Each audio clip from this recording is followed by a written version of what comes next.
Avengers Endgame took secrecy to all new levels with its intentionally spoiler-free marketing efforts. Once the movie was released, though, the behind-the-scenes info began pouring out.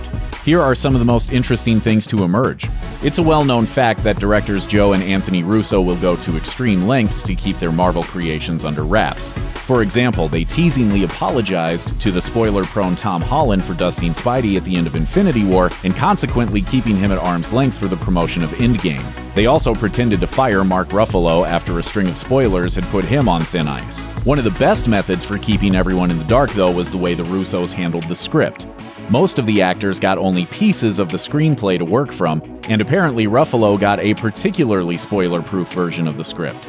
The Hulk actor was only given a partial script with additional dummy scenes in it, according to an interview with E! News. I don't know what's gonna happen. I'm shot 5 different endings to this movie. Really? I didn't even get a whole script to this movie. But even that didn't stop him from accidentally giving something away. In that same interview, he joked about what he presumably thought was one of those dummy scenes. The spoiler? He gets married in this. They have to throw Mark off the scent. Oops. Endgame is the second MCU outing for Carol Danvers, who arrived on the scene just weeks earlier in her own superhero flick, Captain Marvel. For actress Brie Larson, though, that wasn't the case. Larson had filmed her scenes for Endgame before she ever had a chance to flesh out the character in her own film. As an added twist, the first scene she ever filmed was set during the events of Endgame, but technically ended up in Captain Marvel. On The Tonight Show, Larson recalled that her first day of filming was for the end credits scene for her own film, which showed her arriving at the Avengers facility post-snap. So whip pans to me and I go, "Where's Fury?"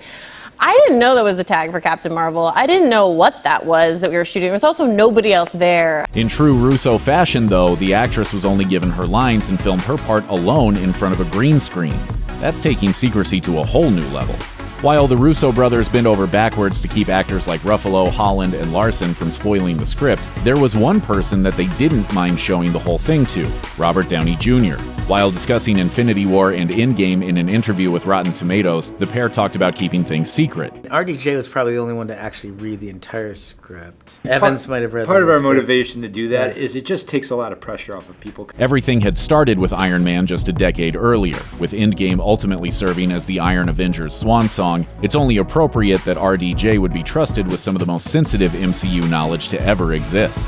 When the Avengers break into teams for their time heist in Endgame, Rocket and Thor are sent to Asgard during the events of Thor: The Dark World to retrieve the Reality Stone. At that point in time, the stone is using the God of Thunder's ex, Jane Foster, as a host. Foster, who's been absent from Marvel films since The Dark World, appears on screen a few times before Rocket is able to get the Reality Stone out of her. But it turns out that Foster actress Natalie Portman didn't actually film any new footage for Endgame. In an interview with Entertainment Weekly, the Russos explained that they had been able to salvage unused footage from The Dark World in order to get all of the scenes they needed. While the footage was enough for them to work with, they did ask the actress to record a small bit of voiceover. In the days after Endgame lit up the theater marquees, Star-Lord actor Chris Pratt stirred up attention by releasing a video he'd taken on set while preparing for one of the film's key action sequences. The once-in-a-lifetime video showed nearly all of the famous actors, mostly in sweats and comfortable clothing, chatting and discussing their scenes as casually as if they were a group of high schoolers hanging out after class. The video gave a unique glimpse into the inner workings of a film that had been kept tightly under wraps since day one. Stan Lee was a comic book titan for over half a century. While he was an important creative mind behind the scenes for decades, his long relationship with Marvel also led to a memorable series of fan-favorite cameos throughout various Marvel movies. When Lee passed away in late 2018, fans began theorizing about when his last cameo would surface. A year earlier, it had been revealed that Lee had filmed 5 different cameos for upcoming films. The fact that he was apparently batching his cameos naturally left the possibility that he could be popping into films for an indefinite amount of time. Endgame delivered a shot of a younger-looking hippie version of Lee driving by the 1970s S.H.I.E.L.D. headquarters, shouting, "Make love, not war." As it turned out, that scene will be Lee's last ever cameo, and it's a fitting farewell. The Russos confirmed after the fact that it's the last Stan Lee cameo that made it to film. In a twist that few people saw coming in Endgame, Natasha Romanoff ended up sacrificing herself for the Soul Stone. It was a beautifully redemptive way to end her own heroic story, which had been going on in the background for nearly the entire MCU. But, of course, this is Marvel, and there's always the question of whether they'll bring her back. With Gamora's re-entrance into the future from the past in Endgame, anything is possible, except not with Romanoff. Her story seems closed for good this time. Screenwriters Christopher Marcus and Stephen McFeely explained to the New York Times her journey in our minds had come to an end if she could get the Avengers back. She has a chance to get them back, that's a thing she would trade for. During her memorial scene on the dock, the surviving hero's conversation drove home the point that the cost of the Soul Stone is a permanent one. While there's no doubt that Black Widow will be remembered by fans for years to come, she's gone for good, except presumably for her upcoming movie. While Black Widow may have ultimately been given a powerful closing to her own story, Romanoff's death wasn't always a sure thing. After all, movies aren't completely finished until the release date. The shawarma end-credit scene from Avengers wasn't even added until the week that the film was released, so it should come as no surprise that there was a lot of shifting and changing as they went along. One of those changes? The events on Vormir. Writers Marcus and McFeely explained that there was a version of the script that had Clint Barton sacrificing himself for the stone instead of Romanoff. But when they gave the scene to the visual effects producer Jen Underdahl, she apparently told them, "Don't you take this away from her." The response clearly impacted the writers, who ultimately acknowledged that it had to be Romanoff. It turns out that Marcus and McFeely have had a working master document since Captain America: Civil War, where they kept track of different things they wanted to do with their heroes' character arcs. It turns out that Endgame was the movie where they got to run wild. In particular, McFeely said that they wanted to explore Marvel's tradition of what-if comics, alternate universe presentations of Marvel events playing out differently. The writers dove in and incorporated a bunch of what-if scenarios right into the Endgame plot. The writers told the New York Times, "Well, this is our what-if. If you lost, Thor becomes fat, Natasha becomes a shut-in, Steve becomes depressed, Tony gets on with his life, Hulk is a superhero, Clint becomes a murdering maniac." While there were solid reasons for every character's shift in tone, there's no doubt that the writers were happy to push the heroes out of their comfort zone for the entertainment of all. Infinity War and Endgame may be two distinctly different movies, but the subject matter that they handle is clearly interwoven. This left the writers and directors constantly scrambling to figure out how to puzzle a bunch of different pieces of storyline together in a coherent way that left them with two distinct, yet connected movies.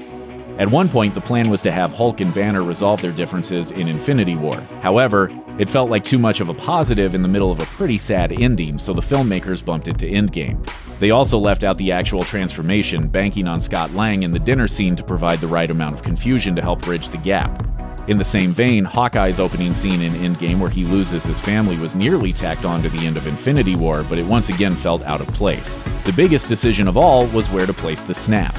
They debated putting it earlier in Infinity War, but it would have left almost nothing for the ending. On the other hand, if they pushed it to Endgame, it would have left the first movie with no ending at all.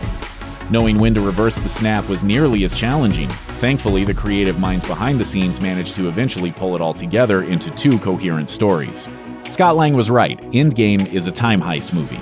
It wasn't the writers who came up with that one, though, but Marvel boss Kevin Feige himself. Feige's original suggestion was to use time travel to resolve the Infinity War plot, with the centerpiece being the Time Stone.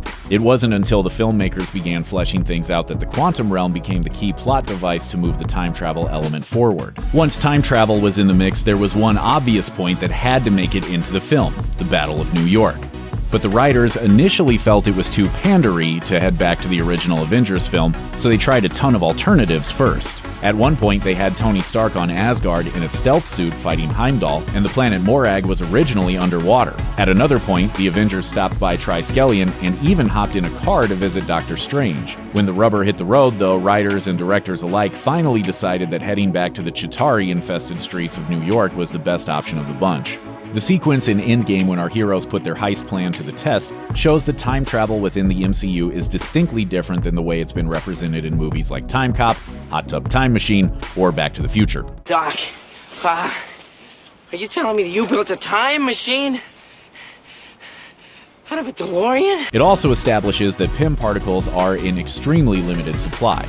Tony Stark and Steve Rogers head back on a potentially one-way trip to the 70s in the hope of scrounging up more particles just to keep everything from falling apart.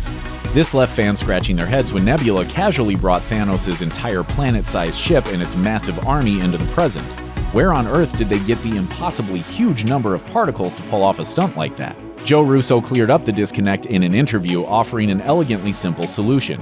When 2014 Nebula surrenders the Pym particles to her father, they aren't for him to use to time travel, they're for scientific research. Thanos, a genius himself, with the help of the powerful sorcerer Ebony Maw, studied the Pym particles and then mass-produced them in order to defeat the Avengers once and for all. Check out one of our newest videos right here. Plus, even more Looper videos about the Avengers are coming soon. Subscribe to our YouTube channel and hit the bell so you don't miss a single one.